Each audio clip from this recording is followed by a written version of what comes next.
Hello again and welcome to Pearl Magazine.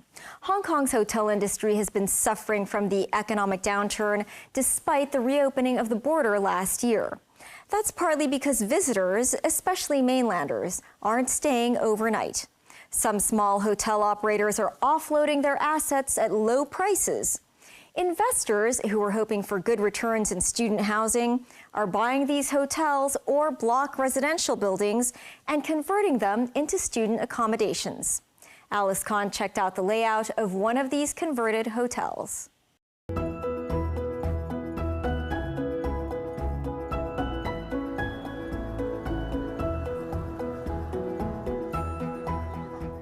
This used to be a 388-room hotel. Now it provides housing for almost 600 students. The hotel operator sold it for a low $1.65 billion in 2021, when tourism was badly hit amid COVID-19. It was during COVID time, so it's difficult for a lot of hotel owners. And during that time, there aren't a lot of hotel buyers. So we're probably the only one during that year-and-a-half period of buying a hotel, only because we're investing it as a student accommodation. But of course, there are other people buying hotel these days because it is at a lower value and they hope for appreciation in the future. Back in 2019, Andrew Chan started buying up private residential building blocks plus one hotel, converting them into student housing. Let's look at the total number of students in Hong Kong. Roughly, there are 160,000. Of that, maybe about 60,000 from overseas. So 60,000 students versus maybe around 30,000 dormitory space in university who offers to all students, both local and overseas. So there's a shortage of at least 50,000 bed spaces that is required. So in Hong Kong, there are only a handful of operators. He says not every hotel in Hong Kong is suitable for conversion into student dorms. From a real estate investor, we look at the actual asset itself to see if it fits. For us, in choosing student accommodation from a hotel would be the room size has to be decent, and also to see if there's shared area that we can use. The more the better.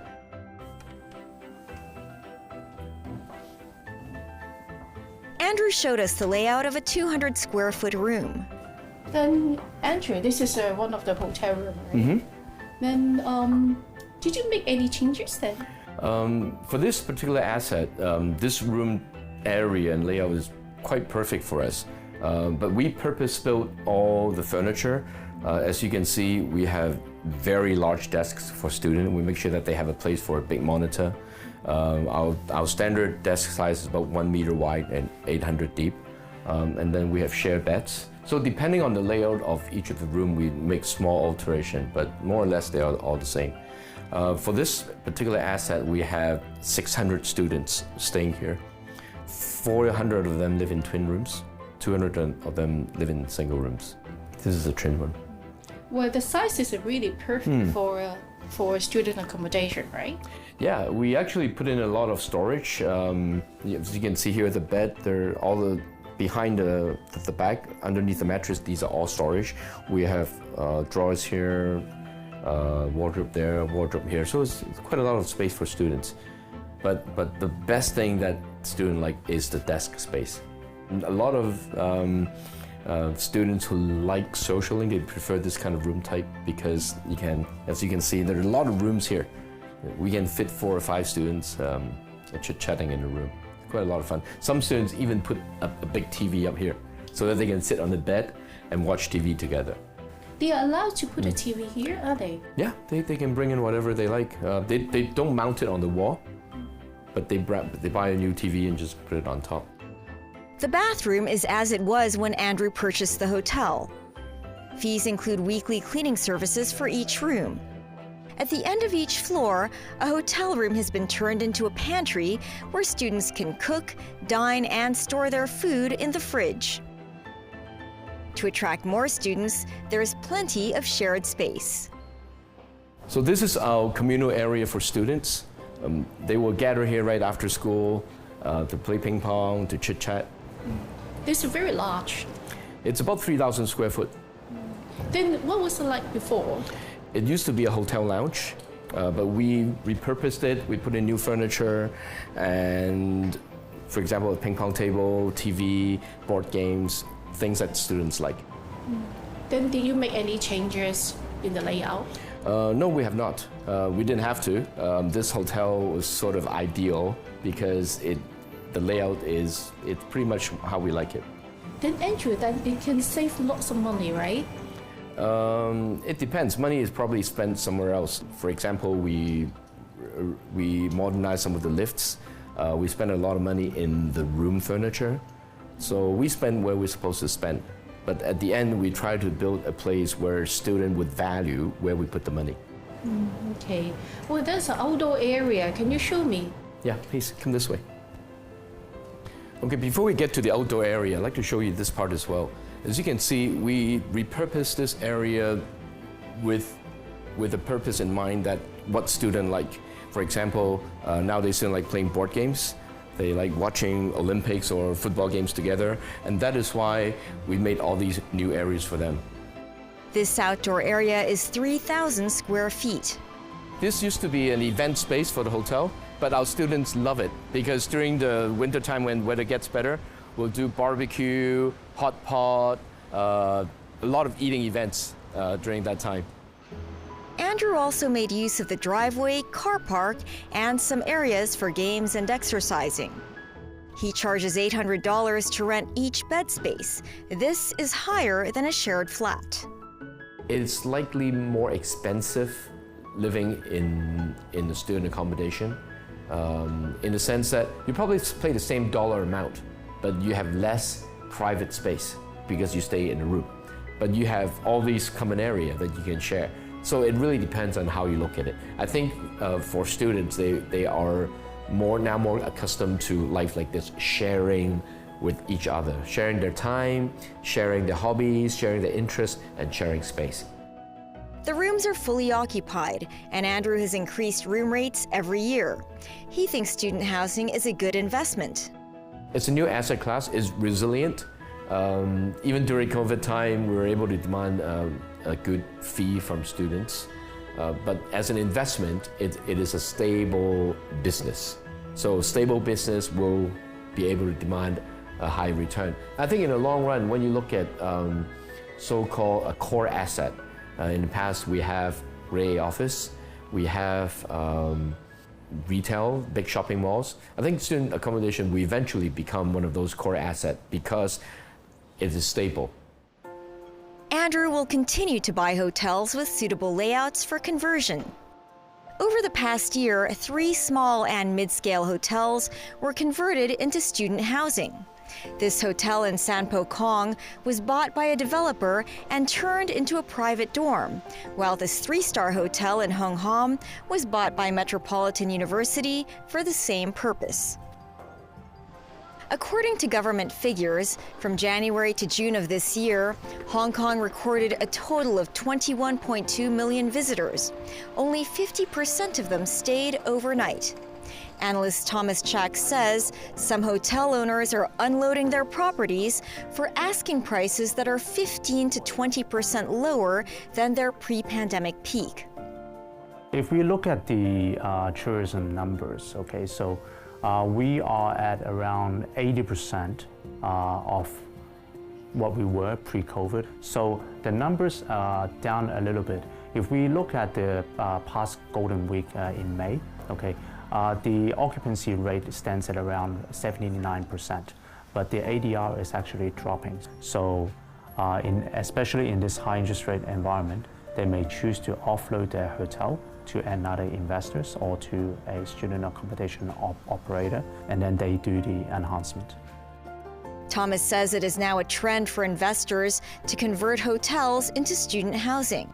Whether it is a purpose-built hotel, also you can legally run it as a hotel because it carries a hotel license. Right? Of course, investors can buy other asset class, office building, industrial building, a piece of land. I think their primary target would be a standing hotel or a whole block residential building. It is easier and quicker for them to convert and go into business. So it is Kathy Chung of JLL expects more investors will convert hotels into student dormitories. There are common areas in this hotel already. And typically, we don't expect investors to really block down the rooms. Before it was a hotel serving for one bed, then maybe they put twin beds or bunk beds, so serving for two people. So that will be easier and more cost effective. Kathy says it's an attractive asset class that offers reasonable returns. Like in terms of cost of conversions, we estimate that it will be about 2,000 per square foot based on a case that we analyze. So it's converting from a hotel to student accommodations.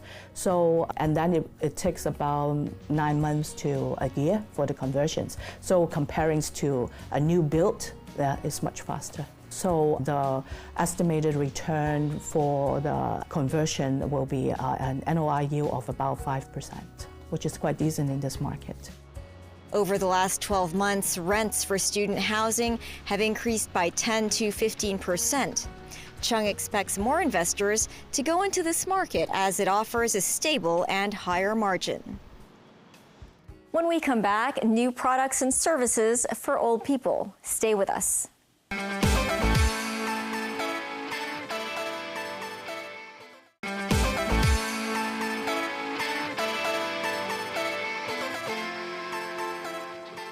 Welcome back to Pearl Magazine.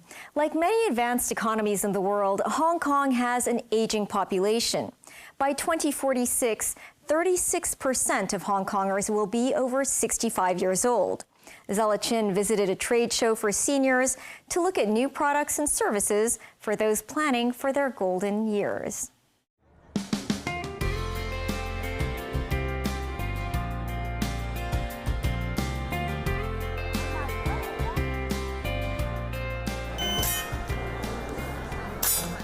Shooting pellets with airsoft guns, swatting a digital fly, Blue, red, green. a hand-eye coordination game for the elderly, The rehabilitation system is help to user to train their cognitive training. We have visual spatial skills and we train the memory, the calculation and the reaction times. Victor's company created this game. He started the technology company in 1997. Because of the increasing demand for elderly products and services, he opened a health tech division in 2019. He is one of about 200 exhibitors from around the region, showcasing the latest lifestyle and healthcare services and products for seniors at the convention center in Wan Chai. The company sells tech products for elderly to use for rehabilitation. So our product can help elders to improve multiple areas. One product improves their brain usage. Okay, we can help them to train their cognitive ability to improve the thinking, the remember, the calculation, and those kind of things. We have product which help them to react higher than eyes coordination. Clients include nursing homes, elderly care centers, and rehabilitation centers in Hong Kong and mainland China. The needs of the end users in the two locations are different. Hong Kong used to be elders is very afraid of technology. Okay, they don't want to use, they are afraid to use phone. They are afraid to use electronic things. In China, because the Alipay, those kind of payment system and the trading platform, WeChat, they get used to this kind of technology. So they are easier to accept this kind of high-tech things. Victor says business has been slow this year. Clients are careful with their expenses. They are trying to save more money. Okay, they try to use less money. This year and last year is about the same. It's still very reluctant to use money at this point in the whole industry and the economy. Key element of smart aging. We are advocating for smart aging cities in Rebecca Choi Yung is the organizer of this exhibition. She started the Golden Age Foundation more than a decade ago to change people's attitudes towards seniors. Instead of thinking that the elderly are old, weak, they have no use for the economy, a burden to the society, etc. With the appearance of the baby boomers, we are more well educated, we have very good work experience, And also, many of us would like to continue contributing to the society. The exhibition brings together different stakeholders in society, from the government to academia and business sector, to develop new products and services. So that Hong Kong and other Asian cities could move forward with our aging population and also move forward not just with technology, but with human-centric technology and also human-centric services and also new products and solutions that are fit for the social needs of this generation and the future generations to come. So when I pet the head of the robot, it will follow me. As a result, the elderly find it very interesting. So they do walking exercise with the robot every day. It is following you. Yeah. So they will walk in front of the robot, and in this way they are exercising within the elderly home. It's like a dog. Yeah. Other innovations aimed for the elderly were on display. There is a group of companies that are showing smart aging technologies, including a material that can become warm. So this material, you could use it as a furniture upholstery, you could make it into a hat, you can make it into a scarf to keep you warm all the time. Over at this side of the convention center is an experiential zone to test motorized wheelchairs. So many people will think that, oh, wheelchair, if you sit in a wheelchair means that you are weak, you couldn't walk. However, we find that the new types of wheelchairs, they are very modern in design, is powered by electricity, so very smooth when you go out, and also it becomes very stylish. Her foundation is also exhibiting a leadership program for primary to university students to learn more about the elderly. It is very important for our young generation to understand the development of our society and also to understand how they could communicate, how they could work, how they could study, or how they could travel together with elderly people. And it's a very good training, and they are more empathetic because they understand what the elderly are thinking. This man learned some new ideas at the expo. When you grow old, when you pass away, so you don't have to bury in the usual way. You can now think of some other alternatives, such as to put your body ashes into air or into the sea or into the ground. I want to learn how to take care of my mother because my mother is over 80 years old. And did you find anything interesting? Yes, something is very electronic. All the surface is very electronic and user-friendly. One exhibitor says shooting an airsoft gun can help the elderly relieve stress. It's a means to promote mental wellness. Plus, the sport can help the elderly feel young. 25-year-old Ning Chu is a trained psychotherapist, and she loves shooting airsoft guns. She started this sports institute half a year ago. It has a social mission of teaching shooting to the elderly. I'm introducing shooting to them, a young, healthy, and also cool thing to them. Even you got some condition in yourself or in your health, you can still be cool, just in another way. So I started this institute to share more mental wellness thing. Ning wants seniors to feel empowered, and she says shooting benefits their mental and physical health. So when you're holding a gun, it takes a lot of arm muscles, and when you're pulling the trigger, it's about a finger. But how to make it consistent, how to control it, is just what I'm teaching and I'm sharing with them. And also, when they are shooting, most of them feel like, oh, I feel like it's exciting, I'm happy with it. I can finally try some new thing. This is something on their mental health. She incorporates mental wellness in her classes by asking a series of questions to the students to help them be more aware of their feelings. In every section, I would like to ask them some question and how do you feel? How can you do better? This is the most asked question. He say, I am sad. I don't want to do it. You're asking, oh, why are you not doing it? Do you feel, what is inside the sad? Is it fear or some disappointment or something else? Because in each emotion, there are lots of components. And attendees at the Senior Expo are fascinated by this booth. In general, they love it. Wow, this is so new. Why you're here? This thing is super young. Are you here wrongly? No.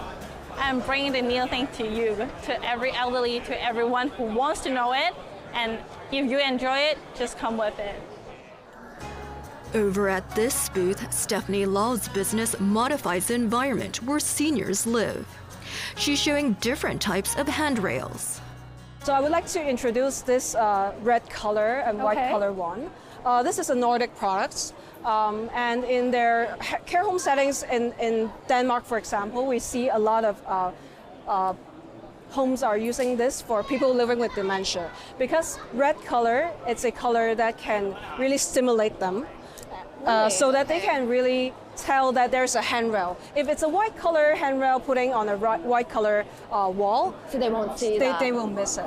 Around 74% of people over 65 years of age had a fall, and half of them occurred at home settings, and a lot of them are in bathrooms. So what we're showing today is to increase the awareness for people to age in place safety. So a lot of these handrails that we're showing today are with form and function. In 2021, the company launched a home modification program for seniors, and it's worked on hundreds of renovation projects. It owns and runs a private residential care facility in Chunmun since 2021. It recently launched a 14-day short-term care program. Because for people nowadays, many of them have minor surgeries along the road, like it's not like they would need long-term care immediately. So we have launched a 14-day staycation so that elders and their carers over 60 years old, they are welcome to reside in the community, starting from 14 days to 30 days or more. And this has given, more options to the consumer market. The company works with the Hong Kong Seeing Eye Dog Services to bring dogs into the residential care home. A lot of the elders, no matter if they are active or frail, they can engage in the everyday caring for the dog. At the same time, the dog can provide care and attention to the elders so that it can eliminate their loneliness, boredom, sometimes at the care home. As the community gets older, companies like Stephanie's are adapting to meet the needs of this large market segment. In Hong Kong, we have a very good medical system, and we also have very good resource to support people who are aging. So for us, it's to catch the market niche on what's missing. And what we've learned from other countries is personalized care, and which is very customized, very hybrid, convenient, and that can give a great impact to increase their quality of life. That's Pearl Magazine for this week. Join us again, same time next week. Bye for now.